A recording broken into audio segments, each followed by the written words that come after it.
Preview.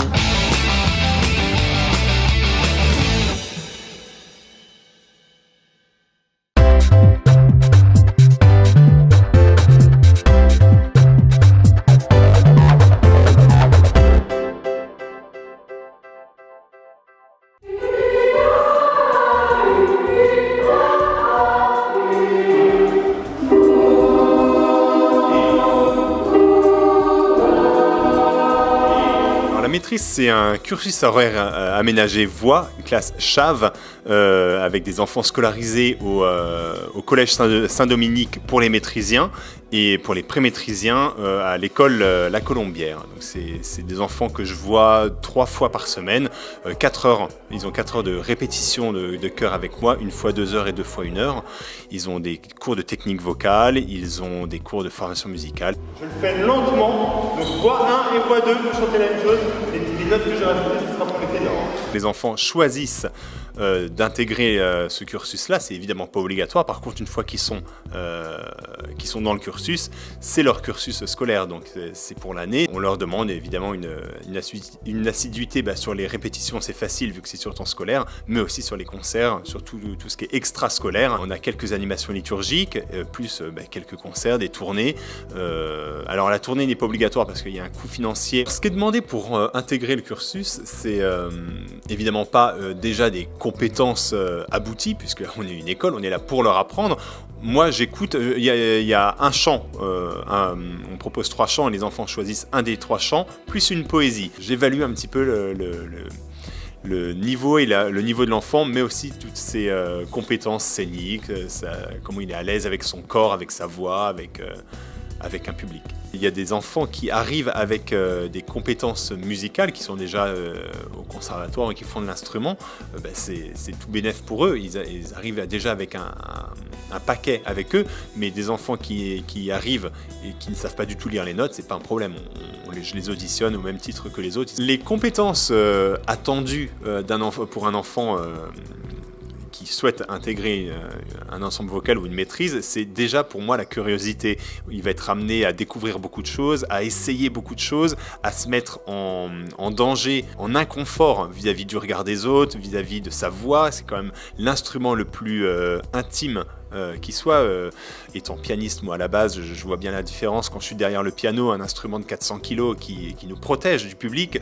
Là, quand on chante, on n'a rien du tout. On est vraiment nu et c'est vraiment extrêmement intime. Mine de rien, on dit souvent que chanter c'est naturel, c'est complètement faux. Il n'y a rien de plus anti-naturel que de se mettre à chanter devant du public. C'est justement notre corps entier nous hurle de ne pas le faire, et pourtant on va apprendre à le faire. Ce qu'on demande à un enfant qui intègre une maîtrise, c'est une oreille relativement juste. Est-ce que l'enfant chante juste? Est-ce qu'il entend? Est-ce qu'il corrige? Est-ce qu'il peut adapter son chant aux demandes que le chef de chœur fait?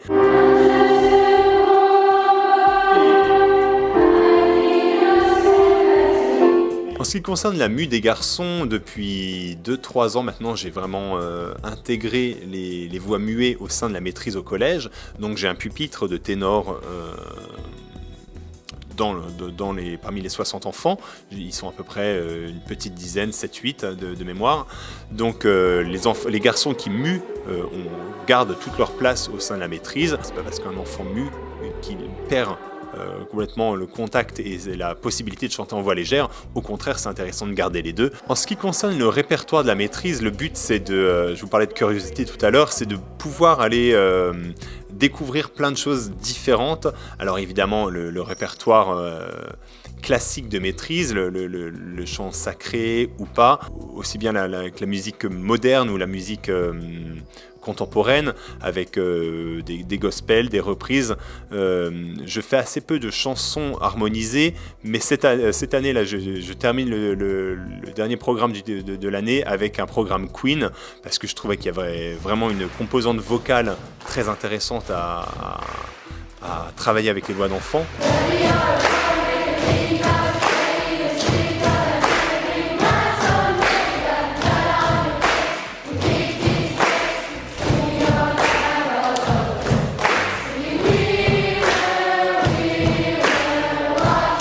Je fais pas avec la maîtrise de chansons françaises, effectivement, de chansons telles qu'ils pourraient l'entendre s'ils allument la radio sur Skyrock, Fun. Non, on fait pas ce répertoire-là, déjà parce qu'ils le connaissent déjà.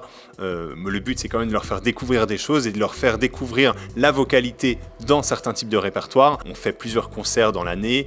On essaie toujours quelques-uns sur Châlons, mais aussi un peu plus loin, soit en Bourgogne, soit même carrément vers Paris ou un peu partout en France. On fait tous les ans une tournée, une année sur deux en France et l'autre année à l'international. Donc on a déjà fait le Portugal, l'Italie, New York l'année dernière.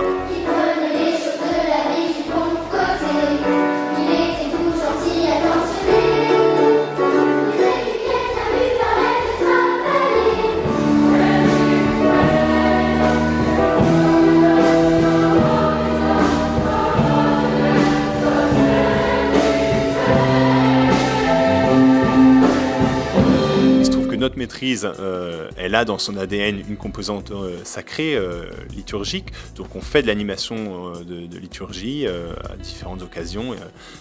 Lorsqu'on est allé à Lourdes, on a animé une messe devant 20 000 personnes. Rien que qu'on soit croyant ou non, pour les enfants, c'est quand même une expérience assez particulière d'animer, de porter une messe avec autant de monde et porter autant de personnes en fait dans la prière. Le leitmotiv, c'est qu'on aille bien ou qu'on n'aille pas bien, il faut que ça aille bien parce que le spectacle doit continuer et on doit tenir son rôle, sa place au sein du chœur le temps du concert parce que ça fait partie vraiment de l'apprentissage d'avancer, de pouvoir tenir un rôle et de pouvoir se fixer un but. Je participe à cette maîtrise parce que pendant mon école élémentaire, j'adorais chanter et puis ma professeure d'école m'a beaucoup fait aimer le chant et du coup j'ai voulu poursuivre au collège avec cette maîtrise. Le chant, ça m'apporte déjà de la confiance en moi. J'ai beaucoup plus confiance en moi depuis que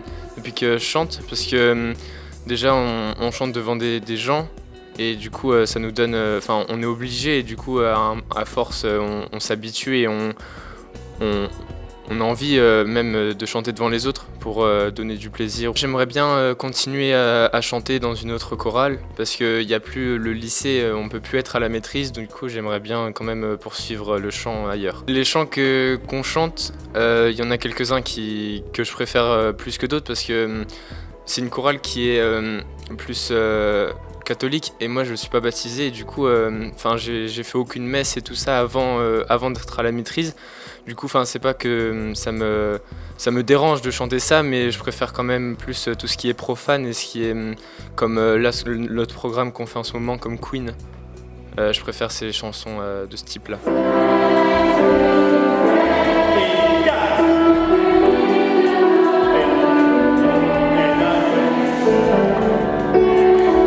Hors de la maîtrise, moi j'écoute plus de la musique actuelle comme du rap américain. Le fait de chanter des chants qui sont catholiques, ça me dérange pas plus que ça parce que je suis nature curieuse, du coup ça m'apprend beaucoup de trucs sur la Bible et tout ce qui se passe dans une messe. Et maintenant, je pense que par rapport à mes 4 ans de maîtrise, il y a peut-être je connais peut-être mieux le déroulement d'une messe que quelqu'un qui n'est pas baptisé ou qui est baptisé. Chanter dans une maîtrise, c'est quelque chose de très, très particulier comme expérience parce que ça nous apprend vraiment à écouter les autres.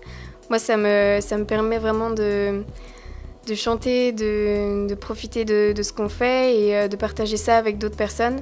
C'est vraiment quelque chose de génial, surtout qu'on prend confiance en nous.